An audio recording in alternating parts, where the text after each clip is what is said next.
Let's shift gear a bit on. I'm interested in your corporate culture and your leadership philosophy. Managing. Did you say about 100 staff? 100 for sales staff and 50 for. So 150 people for Brunei's market is not a small number yes, at all. It's definitely not. Let's start with your leadership philosophy. How do you get? How do you lead so many people? I've got a good team. I've got a good team of people, and I always believe. I think I've been reading this Sun Tzu Art of War for Business. So one word that they say that is really good. If you have picked someone to do a job, trust them fully to do it. But if you don't trust that person, then never pick them to actually come into your company. In Chinese it'd be 疑人不用，用人不疑. So you don't use people that you don't trust, but if you choose to trust them, then trust them wholeheartedly. So we've always, like myself, I've always delegated when it comes to authority, when it comes to the task to the person, and I don't need them to come and report to me every single day. What I need them to do is to feel responsibility and to feel the urgency when matters come in. So we have a way to actually, we have monthly meeting, and during this monthly meeting we talk about how we can do better for every single department. Your selection process, by the sound of it, would be very tough. Yes, definitely very tough. So during probation, we are not very easy on that. Even though that person has just come into the company, and it's maybe they need time adjusting to the company. But during the first month already, we actually delegate very important tasks to every single person that comes into the company already. We don't slow down and say you need time to learn. We don't. So you assess them by bringing them in. That's the best way, I think. Wow. Because I think we have people that does not look that well, that do not have a good resume. But once we bring them in, we found that they have good character and good attitude towards working and their responsibility, and we've found really good people through that way. And the opposite is also true, right? Yeah. You have a straight A paper. Yeah. And can't do anything. Yeah. And we also believe in hiring people that don't mind doing things hands-on.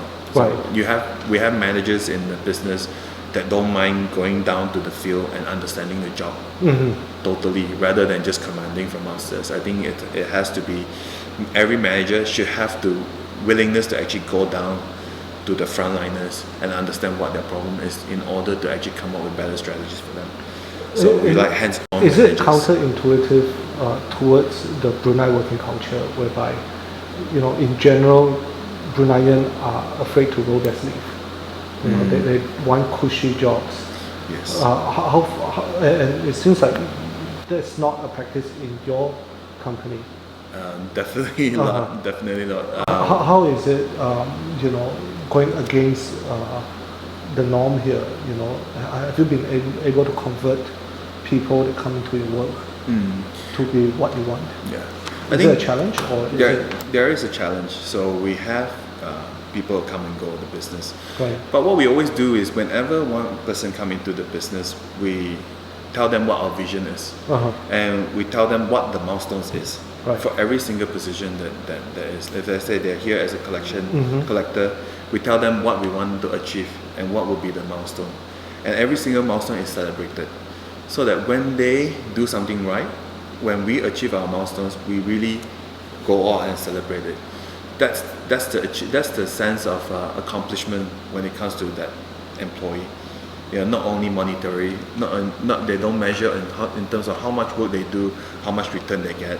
So the recognition is important. The recognition is very important, and we make sure that nobody stays in a job for like 1 year and 2 years or 2 years not feeling accomplished. That is a very bad thing for businesses, I think. You have people that is comfortable doing the same job for the span of 5 years and 10 years and not improving. That is a big no-no for us. So every single manager that actually recruits, we put in a plan for that person that they recruit. Wow. And then the plan is, what do we think their capability is? Are they a management trainee candidate, or are they somebody that can lead, or are they somebody who can bring different kind of value? And then we make sure we revisit that every 6 months, because that is the only way for us to remind ourselves we're here to build people for the business. So are they performance based as well with Yes. their remuneration? Sorry? With their remuneration, they, you know, if they sell, they get commission, that kind of. Those are for the salespeople. Right. So salespeople, yes, Uh-huh. they are commission based. Uh-huh. They also have the more they sell, the more they get. Mhm. And to So get, you've churned out some wealthy individuals as a result. so we always believe that salespeople, they have it the hardest, Yeah. because they are the one out there acquiring customers for you. Mm. And since day one, when our brand name is not out there yet, nobody knows us, they have been the one who is actually fighting hard for us and staying loyal to our company. So what we do is we give the most returns to these employees, but at the same time they have it the hardest as well. They are the people who, like when I was doing cooking, go to customers' house at the customer's convenience. Yeah. So you understand the I pain. understand the hardship that they have to go through, Uh-huh. and even up to today, I am the one person that is leading the sales team. So I'm a very sales oriented person. So I look after the sales team. I give my advice, and I go Uh-huh. into field with them, because I think they are the first people that comes in touch with the customers. And for me to get a good grasp of what the market is like, I have to be that person also. So I look after the sales team myself. What sales skill or philosophy do you employ to be so effective? What do you think makes a great salesperson? I think a great salesperson is one that has to listen. Whatever you say has to be relatable to the customers. You might be selling this product in terms of what high tech feature they have, but if it's not relatable to that customer, you've lost him since the first second you open your mouth.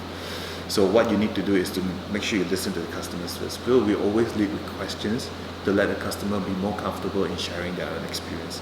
So if it's a housewife, you start selling high tech stuff, they will not engage. But if you start telling them about their experience at home, let's say you were boiling water, do you experience boiling a kettle of water and then you run out very quickly and you have to boil another one again?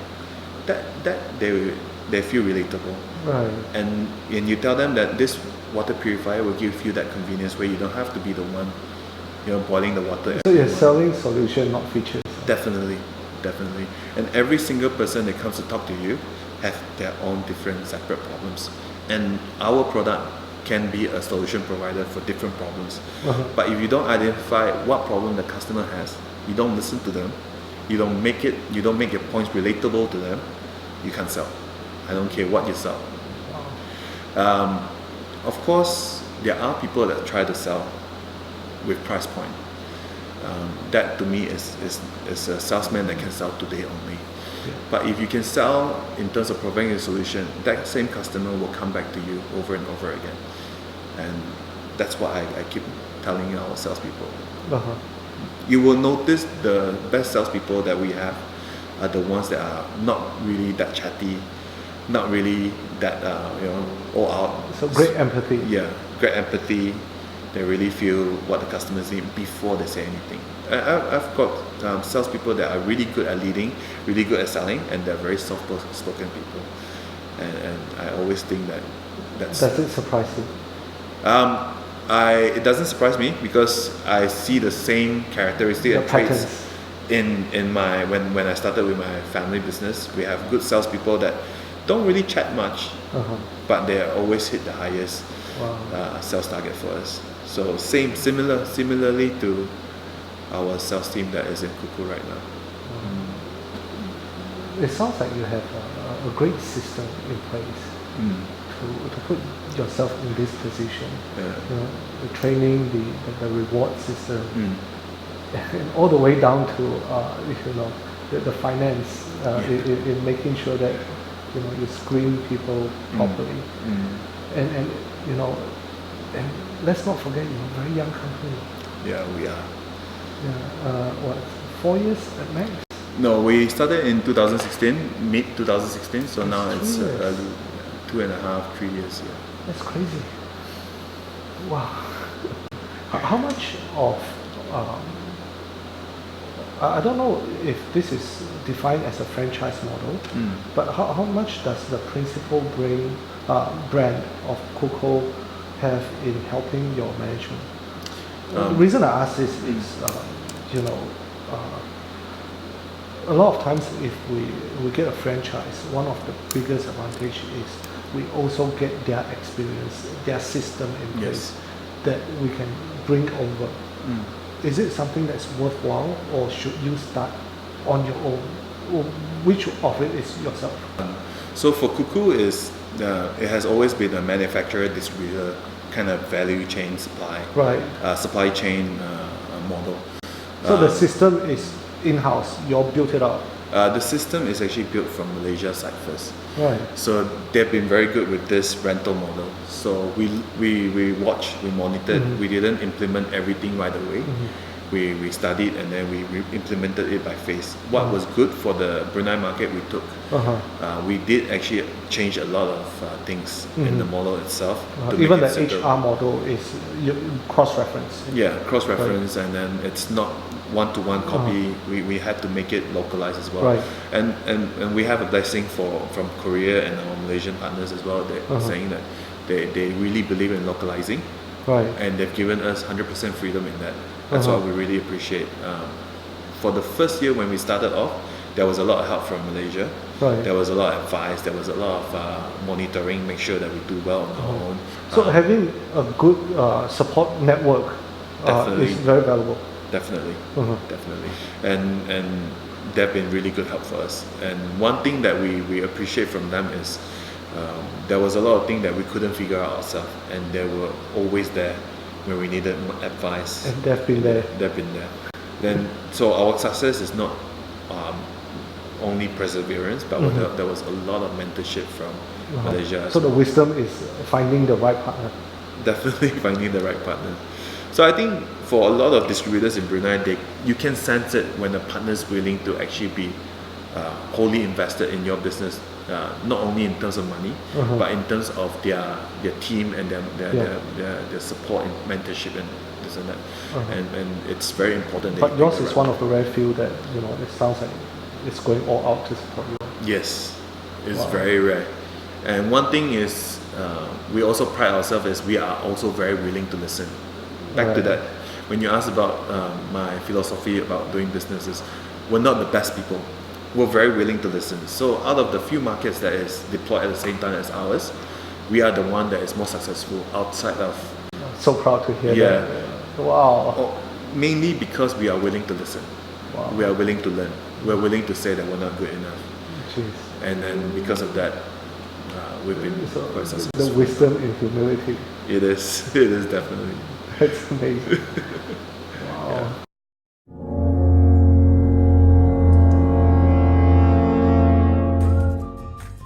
I thought it's pretty risky and remarkable of what you guys do. When you first started Cuckoo, you see billboards. You know, you guys, you know, it's one thing for, I'm a marketing person, marketing background. You know, when I start my own business, the last thing I do is spend money on marketing because it's my own money. Yeah. But, you know, a billboard in Brunei is 30, 50K. Yeah. And you guys, you know, really spend money before you started making it. Yeah. And you see it on newspaper, you see it everywhere. You know, you must really believe in marketing. We do. We do believe in marketing.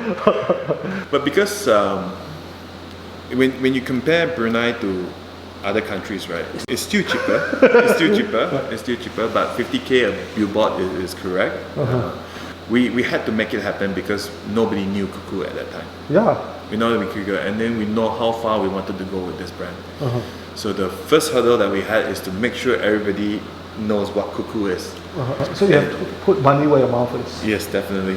And was it scary? It was scary because you're burning money. You're burning money before you. I haven't seen any small businesses that bet this way. Yeah, definitely. Not in Brunei. Yeah. And a lot of really great ideas do not flourish simply because they are reluctant to take this step. Yes. And I thought that you guys are daredevil.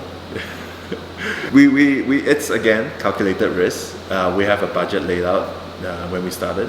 So we knew if we spend this money, if it didn't work out the way we wanted it to, we'll still be able to sustain. But the one thing that we want to get out there was to tell people this name Cuckoo. So if you look at our billboard, on Nothing else. day It's one, just Cuckoo. it's just one word Cuckoo. Yeah. Only. And that actually paid off because really? we have a lot of people when they see the name Cuckoo, they know our sign off tune already, Cuckoo. So it paid off because after 3 months we had people saying, oh, I've seen this. They cannot remember where they seen it, but it's imprinted in their So you're mind. establishing trust. You're buying trust. Trust and credibility, and letting them know that we are here to stay. And you're a big player. You're no Mickey Mouse. We're serious about what we want to do, because I also believe you can say that you want to be number one, but do you act like you're number one? That's so crucial. yeah, and then ever since day one, even if we work out of a very small office, of a pretty worn out office, we make sure that we acted like number one in terms of when it comes to service. So when customers came back with problems, we are there the next minute already, even if it means taking 2 of my men out just to fix that one problem. I heard stories like that. Yeah. So act like number one. So putting the billboard out there was one of our moves, is acting like number one. Wow. We haven't made it as number one yet, but we acted like number one. Wow. And we've been consistently doing that for the past 2 years. I think that is also one of the reasons why we get the response that we're getting right now. So we act as big as we want to be as well. Well, congratulations. Thank you very much, Shaun. Thank you for this incredible masterclass in business, in marketing. I am grateful for this conversation. Thank you. And thank you for being so generous with your sharing.